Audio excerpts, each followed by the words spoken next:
What is up, Rapid Potential YouTube, and welcome to today's video. Furthering on from the not swapping a rotary out of my RX8, but swapping a different rotary into my RX8 to some extent, is we've got to tear down the two engines that I have laying around to see if we can find some good parts to build one good engine out of them. In addition, I'm super stoked. I went through and read a bunch of the comments on the last video, so I'm excited to address those comments at the end of the video because y'all have brought some great things to light. And as I take these apart, we're going to talk about some of the key differences in the two and how those might affect the plans that I had explained in the last video. So let's get, which one should we start with? Let's put the RX8 engine on the stand and tear this thing down. This is Jeffy. Jeffy likes for me to throw sticks. You ready? So I fake throw him. He runs off in the woods. And then I go, where'd it go? And then he goes out in the trees and brings me another stick. And at the end of the night, I empty my trash can full of sticks. Jeffy stick count number 2. You ready? You ready? Had to actually throw that one. He's getting smart.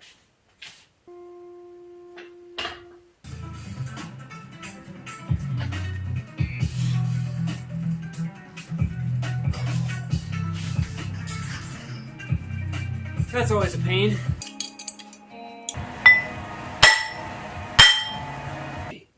Stick number 4. You gonna let me have it though? You gotta drop it. Drop it. Come on. Drop it. Nope, you're just destroying it. Alright guys, so to get to this point, 10mm, pull the oil pan off. Go ahead and pull all the 12mm bolts out of the front cover. You've got to get your front hub bolt off, which can be a pain in the butt if the... Whoa. Never really been in this spot in my shop before because there's usually a broken car here.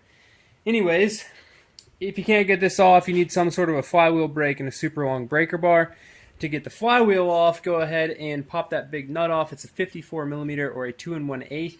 Once you get it off loose, whop that flywheel with a hammer, pops right off. So from here, we can just pull this lovely front cover off. Keep in mind, you are going to make a huge mess whenever you do this and tear down an engine, so don't do it in like a super nice garage, or do it in a super nice garage and just take care. So on RX8, your front cover gasket is actually the water pump housing gasket too, because it's all one piece. So you got this slick little metal gasket in here you got to remove. If you don't, you can cut your fingers on this fairly well. Ask me how I know. So we can just dumpster fire that. Now, the front stack, oil pump, don't take this nut off right here. Just take the 10mm bolts off the bottom of the oil pump, take the whole thing off, get everything out. Once you got the front cover and all the front stack and assembly stuff out, then you can flip the engine back over and start tearing it down. These are literally super easy. Once all this is apart, as you can see from the past RX8 engines I've torn down, we've got all sorts of RX8 oil pumps, counterweights, pickup tubes, RX8 stationary gears, 2 sets of full tension bolts. You know, like when you are around these rotary cars for as long as I have been, you generally accumulate engines, which means you accumulate broken engines and you have lots of good parts from them that you could potentially use. For example, the RX8 stationary gears are hardened. They have the set screws in them to hold the bearing in place. It's a great upgrade to put the RX8 stationary gears in another engine. So keep them around. Don't throw all your stuff away. Find somebody that may want it. Even if you give it to them, you might get, what, 10 cents for it at scrap? So let's pop this apart. This is the 60 PSI on one rotor engine and 90 PSI on the other rotor engine that was in my green RX8. The reason it had that differential in compression is because it actually had a cracked oil metering pump line for a very long time, to which the previous owner thought it was just a simple oil leak. However, it was leaking oil on something that's very pertinent to get lubrication, which then caused excessive wear on one of the rotors. So let's get this apart and see if we can see a difference. I'm kind of excited actually to see the inside of this engine.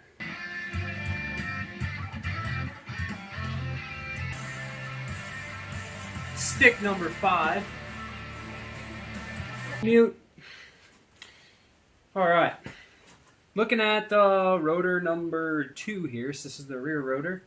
Honestly, everything's not in bad shape. Looks like it did get a little bit of moisture in this engine with it sitting. So curious if that was like a failing coolant seal or if that was just moisture from my shop. But you can just see this little bit of kind of crusty rusty here. I am not planning on reusing these rotor seals, everything exactly how they go back together. So I'm just putting them in my RX8 seals bin, which has tons of seals from RX8 engines I've tore apart. We'll put them in there. Whenever we rebuild another RX8 engine, if we need a rogue side seal, we can snag one out of this. And look, there's Jeffy with a stick. Bro, I swear, it's like a wood chipper every time you come over. You just bring sticks in here and chew them up, bro. That's not the same stick I threw. It's like a whole totally different stick. Regardless, I want to pop all this stuff out of here, pull this off. Irons look good. We'll check this rear rotor housing. I forget which one was the lower compression side, but either way, RX8 apex seals are so short when you take these engines apart. So we'll kind of compare the ones I pulled out of this to the other side and see how it looks. Keep going. Unmute.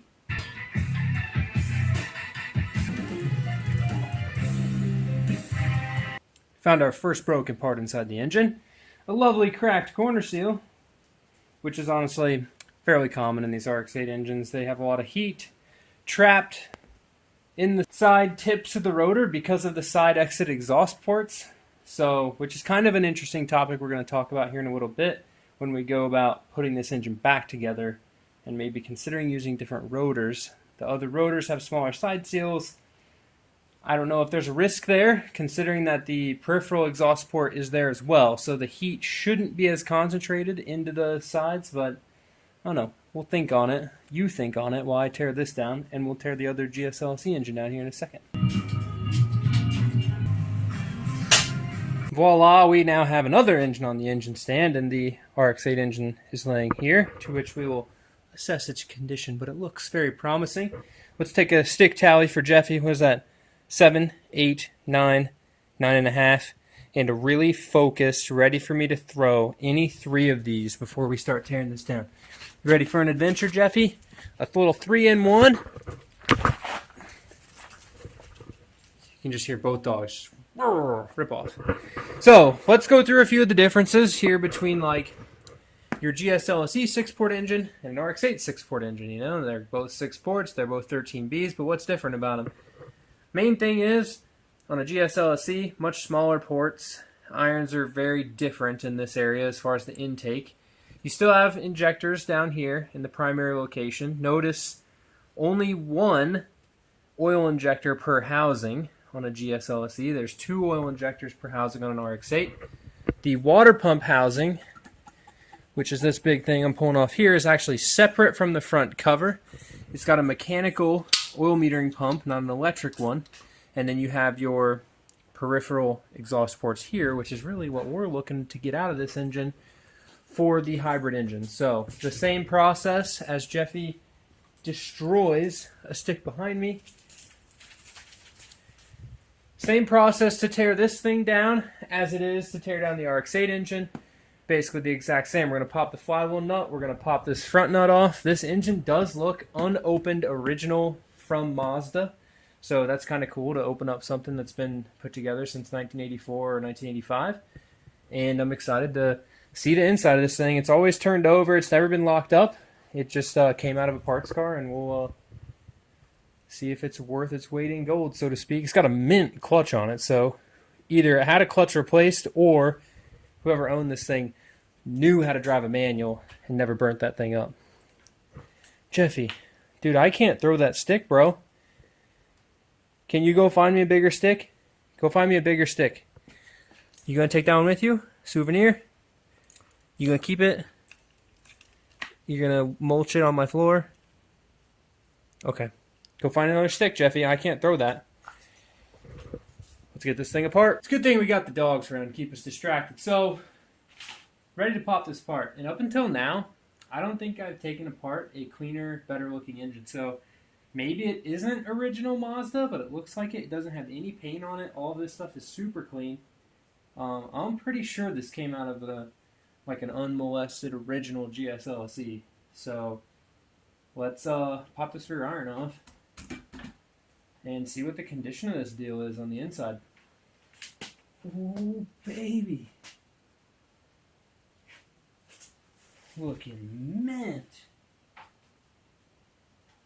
And it is an actual GSLSE 6-port.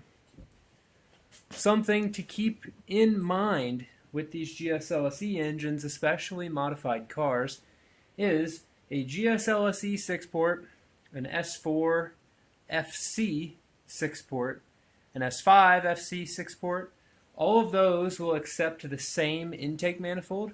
So sometimes, say somebody blew up their original GSLSE engine, they might stick an FC in a 6-port engine in there, and when you take it apart, you might be like, oh crap, my housings are smooth and my irons have coolant seal grooves. Jeffy, bro, we're like filming here, dog. Literally, filming here, dog, not just like, yo, dog. Can I have it? You gonna let me have it? Can you drop it? I'll throw it, I promise. Okay, or not. He knows I'm gonna fake him out and put it in the trash. Come on. I'm gonna pull the rest of this out. You ready, Jeffy? Let's go, let's go, let's go.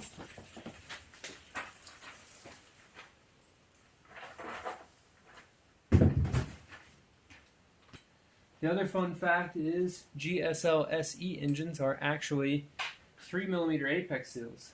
And the other thing that I just noticed, I think this engine has been rebuilt. Can you guess why? In the comments below, based on where I'm at in this, what I could have discovered in this vicinity that would tell me why this is rebuilt. Ooh, baby, this is what we like to see. Dang. I can't wait to show you guys this housing. Ooh. This could be just brand new. Dang. Sick. These big old 3mm apex seals. Look at these dudes. Huge. Alright. Man, this is like... I bet if I wanted... Oh man, that apex seal's perfectly smooth. I bet if I took this engine and would have just stuck it in a car, it would have ran perfect. Little marble mystery oil to loosen all this stuff up. Maybe a coolant seal failure, but it would have ran real good. This is nice. This is so nice. Alright, y'all. I'm probably filthy. I know the shop floor is filthy. My clothes are filthy. These engine parts are filthy. I'm going to go ahead and get all this stuff cleaned up. And in just a moment, we're going to recap with all this stuff nice, looking fresh. Go over the parts that are good, and then we're going to talk about kind of what my thoughts are when I'm putting this thing together, things I may change from my initial build thoughts, and I don't know. I want to get your comments and your thoughts on this too, because as much as y'all look to me to like know how to build one of these engines, a lot of you guys have done some of this stuff before, and I'd like to learn from you. So let's get this stuff cleaned up, wiped up. I'm going to go to bed for tonight. Y'all are going to see me back in 0.10 seconds. With all this stuff fresh. Over here at the workbench, we've got the important parts cleaned up, and I'm cleaned up now. And let's look over a couple things, and then we'll talk about kind of some things that I'm learning from you guys in the comments. All right, so the RX8 rotor here is in the middle, the one of the pair from this engine set we took apart. This is the GSLSE rotor. I've got the RX8 front iron here, the GSLSE front iron here, and then one of the GSLSE housings. As I had said while I was taking that GSLSE engine apart, I don't think I've ever taken an engine apart that has had housings that look this good. These housings are literally perfect all the way around. They look so good. There's minimal, barely any edge wear, and there's no flake at all in either of them. I mean, they're perfect.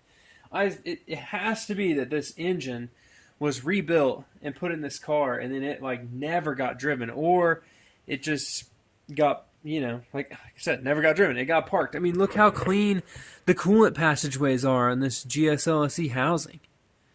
Like, these had to be new. There's no way. Like, this rusty crust stuff comes right off. There's not a single bit of actual oxidation in the aluminum. So that's a huge win for being able to reuse these housings in the RX8, RX7 GSLC Renesas hybrid engine.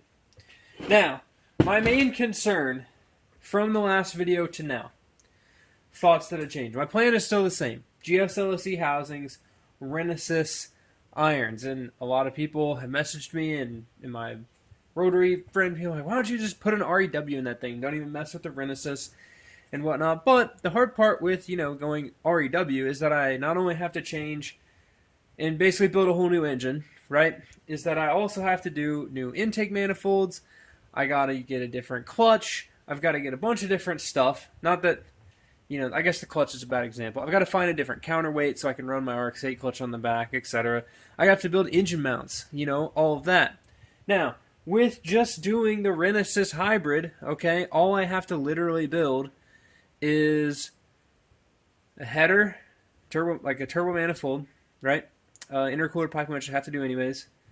And that's basically it. Everything else pretty much bolts in. We use the Renesas intakes to use everything. But this is my next learning thing. And I knew that they were different, but I didn't think it would actually be an issue because I figured the corner seal was in the same place. So, looking at these rotors, and hopefully you guys can tell on the camera, this is the RX8 rotor here. See how close the side seal is to the edge of the rotor? And look at this GSLC rotor here. See how far in the side seal is to the edge of the rotor there. So I'm going to insert some pictures here from my buddy Miles of an RX8 porting template on an REW engine. What you're going to see is, look at the interface between the corner and the side seal and where it overlaps the port. That interface actually crosses over the open port, which is not terribly uncommon, but with the thinner side seal from an FC iron, which you can see how thin this is right here, even compared to this GSLC one, which is much thicker, there's a little bit of worry that the side seal could catch on the ports of the Renesas because they are just a little bit more aggressive than the ports on the other engines. So, because that edge, the interface between the corner and the side seal, is likely to catch on this. So, I'm not exactly dead set on running one set of rotors versus the other yet. The other worry that I have with relation to these side seals and corner seals is, on a Renesas, you have the multi-side port exhaust, right? So, there's a lot of heat that gets concentrated in the irons, which then gets transferred to the tips of the rotors, which wears out. Yo, Jeffy. Alright, you're gonna scratch this car, dog. Hey! Hey, drop the stick. Get out of here. He's gonna scratch this car. We can't be having that. Jeffy, keep your sticks outside. What is that, stick number 13? Don't get distracted by the car. I'll show you at the end of the video, but we can't be having old Jeffro scratch it. There's a lot of heat in the side of the iron, which is a lot of heat in the tip of the rotor, which causes the side seals to wear out, the side seal springs to get fatigued in an RX8 engine. The RX8 side seals are much thicker. They're also tapered. Springs are a little bit different than the FC, FD style, than even the GSLC / old school style. So, like, in my head, it would be super cool to be able to put 2mm apex seals in a GSLC rotor, but that's actually 3mm. So I could have the thicker of the old school thing, the thicker of the old school side seals. But really, my goal for the rotor, for changing the rotors, right, is to achieve lower compression. I don't want 10-0 to 1. I want like mid-9s or low 9s, right, like an REW. And I want the taller apex seals. Now, I'm going to work on trying to find somebody who can machine an RX8 rotor to have the taller apex seals. It's not uncommon. That's what Kyle Mohan did in his.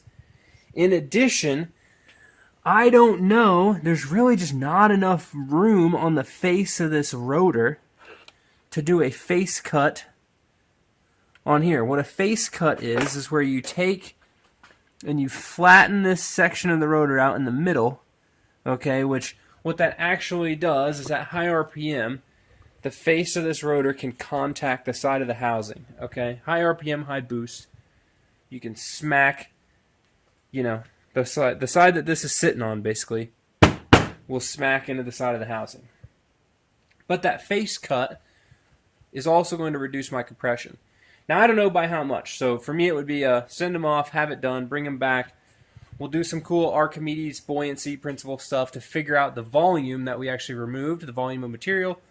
We'll do some math, compression ratio, combustion ratio, whatever, math and stuff. We'll figure it out. We'll figure out what the actual compression ratio is of the reduced compression rotor. I can't really do much of that with this RX8 rotor unless we take it out of the pocket here because of the side seal. So, as confused as you might be, some of you are probably still following along. Like I said, my goal was tougher apex seals, lower compression than an RX8 rotor. 10-to-1 isn't really a lot of compression for a boosted engine per se, you know, coming from piston stuff. I really want to be able to push this thing on pump gas and be able to run it on E85. If we'd run E85, the RX8 rotors would be fine, but pump gas is just way more convenient, and I still would like it to make decent jam and be reliable. So that's my thoughts on the rotor. So I really need y'all's comments below. There's not a lot, really, there's not that much information on a few of those things we talked about out there, nor are there really, like, you know, if you go on the internet and Google 500 horsepower turbo RX8, it's probably REW swapped or has something else in it. There's not a lot of documented hybrid Renesis builds out there, you know, so that's the plan. And I don't mind being the first guy to try it, okay? But what I really don't want to do is build an engine, right, and run it, and then, like, have problems in 400 miles, because then all the rotary haters are going to say, your rotary's not reliable and you broke it. But we're really, like, trying new stuff here, so we're going to break stuff. Like, there's no reason to go into this assuming that it's going to all work perfect on the first go. We just want to, like, really think out the path, think of problems that could happen, try to mitigate those problems as best we can, and push through. So these are the parts from those two engines. Definitely the parts I'm going to be using to stack up another engine. So I'm going to use these RX8 plates I've got. They're clean from that other engine. I'm going to use these GSLC housings I've got. They're clean. Doesn't even look like they've ever been ran. I've got a plethora, basically all the different rotors to choose from. So if we want to use S5NA ones, we want to use S4NA, Turbo, RX8, GSLC. I got all the rotors here, so we can figure that out. There's a really cool chart on Mazdatrix's website that'll show you the weights and their compression numbers, so go check that out if you've never seen it before. It's in one of my previous videos where I had all the rotors lined up here, like every different rotor you could get in any rotary engine. So go check that out. But this is where we're going to take a slight break from the Renesis GSLC hybrid, and we're going to start working on the next car. Now, the next car is not mine, but in the interim, while we're working on these RX-7s, anybody who's watching this video, drop comments below your thoughts on this whole build, because this interim portion is me figuring out the exact path I want to take and stacking up the parts, i.e. getting apex seals here, getting a set of RX8 rotors machined if I need to do that, put bearings in them, you know, like figuring out this build, because we're going to make this build happen. But builds like this, when you start like this, just right now we're tearing everything down. This is the beginning. So we've got the plan, we've got the idea. We got to refine the plan. We got to get the parts that fulfill the plan, and then we have to execute the plan in an orderly fashion. So in a couple months, we'll take apart my perfectly good running RX8, which I'm very confident that it will still be running at that time, and we'll get this hybrid engine built. So y'all are probably curious, what the heck's going on with this Mariner Blue FD that old Jeffy just tried to, you know, beat down with the stick back here? But you guys are going to have to tune in to the next video to find out. So if you want to see the deal on this, go check out the Patreon. They get to see what's going on with this before you guys do. If you got questions, or you really want to be a part of like the whole troubleshooting stuff and seeing the hybrid stuff as I send parts out, parts get back, go check out the Patreon as well. If you have questions for me, check out the Patreon. It's super cool. I'd much appreciate the support. But for now, we will see you guys in the next video which is going to be about this lovely blue FD right here. And I hope to see you there. So with that, keep it rad. We will see you in the next one. I forget what the total Jeffy stick count was. What, 13 maybe? 14 if you count the scratched front bumper. And Sir Jeffy does not have a stick right here. So, looks like that's going to be the end of the night. You guys have a wonderful night. Thanks for watching. We'll see you in the next one. Keep it rad. Peace.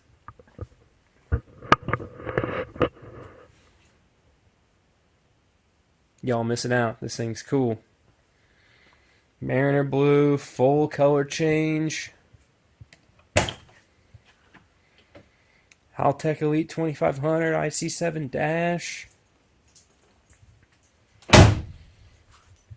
Where's your stick, buddy? Where's your stick?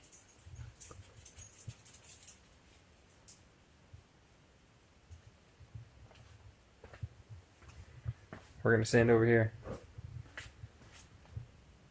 Okay, he gone. Peace, guys.